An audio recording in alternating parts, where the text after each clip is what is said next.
We are getting an update from the National Hurricane Center. The latest information, remembering landfall was earlier this morning around 7 o'clock in the morning Eastern time. But Erick, the earliest named E-storm on record in the Eastern Pacific, has now weakened to a Category 1. Again, that landfall just after 7:30 this morning as a Category 3 hurricane. At peak strength, though, Erick was a Category 4. We had a little bit of weakening before it made landfall off the southwestern coast of Mexico there. Yeah. That's at 11 a.m. advisory.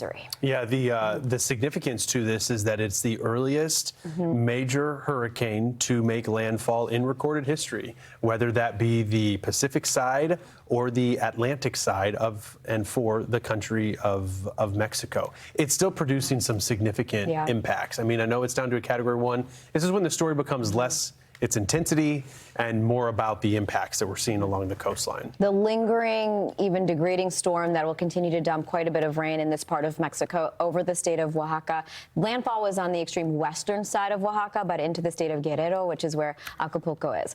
Noting that, again, it has weakened, but we'll continue to pay attention to it. I mean, the terrain is a big part of the story, too, just because we have a more mountainous part of the country, and that steeped terrain would then lead to the enhanced chance, I guess, for landslides, mudslides. So something that the people of Mexico are still worried about, and by no means done. No, and for some context, I read the discussion that came out from the National Hurricane Center, this latest advisory. They even discussed the exact landfall time, and as the storm, as Erick was weakening on approach, it lost that inner core, so it's really tough to determine based on the tools and instruments that can be used to track a landfalling cyclone when it really made that landfall. But regardless of that, it was a solid major hurricane, solidly a Category 3, close to a Category 4. I believe Category 4 would be winds of 130 miles an hour or greater, so very close. And I think it speaks to,